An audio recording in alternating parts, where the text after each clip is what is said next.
Hi everyone, I'm Tatiana Darugina, a professor of finance at the University of Illinois, and this is Econ Quick Takes.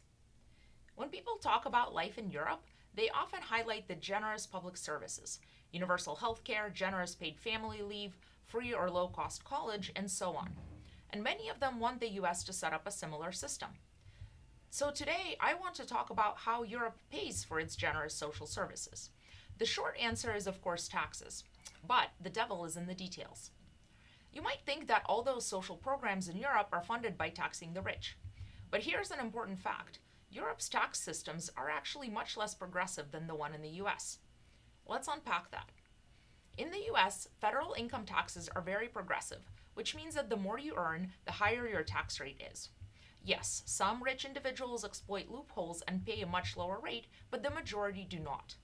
In 2020, for example, the top 1% of earners paid over 42% of federal income taxes, even though they earned about 22% of total income. Meanwhile, the bottom half of earners paid just 2 to 3%. What about the European tax system?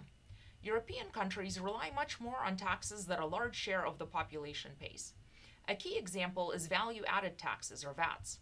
These are basically national sales taxes that apply to nearly everything people buy, from restaurant meals to furniture. In most of Europe, VAT rates hover around 20% or more, and everyone pays, no matter their income level. And because lower income households spend a larger share of their income on consumption, VATs are regressive. They hit the poor harder as a percentage of income. To consider another example, Social Security contributions in Europe, essentially payroll taxes that fund things like healthcare and pensions, are often a constant percent of income and apply to a much wider base than in the US.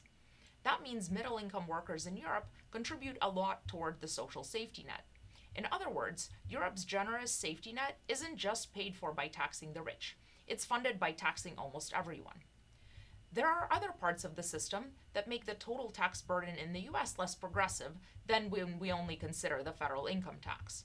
Taxes that fund Social Security and Medicare are much less progressive, and the payroll tax, which funds Social Security, is actually regressive because it doesn't apply above a certain income level. Some states have their own income taxes, some of which are flat, and there are also state and local sales taxes, excise taxes, and property taxes.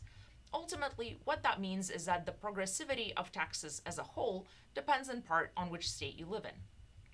But here's the key takeaway. Yes, European countries offer more public services, but they're paid for by taxes that hit the middle class and working poor, such as the VAT. This is not necessarily a bad thing.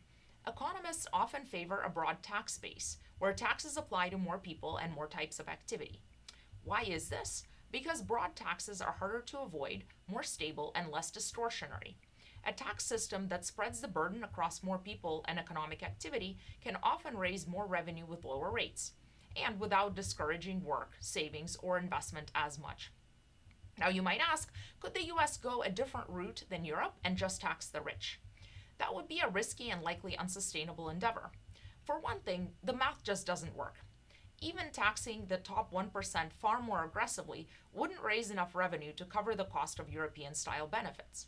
Wealthy taxpayers are also more mobile and better equipped to avoid or shift income to minimize taxes.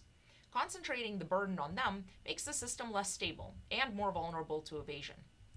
So, if we want reliable European style services provided by the federal government, that would almost certainly require European style taxes, not just on the wealthy, but on a broad base of earners and consumers. Thanks for watching. This has been Econ Quick Takes.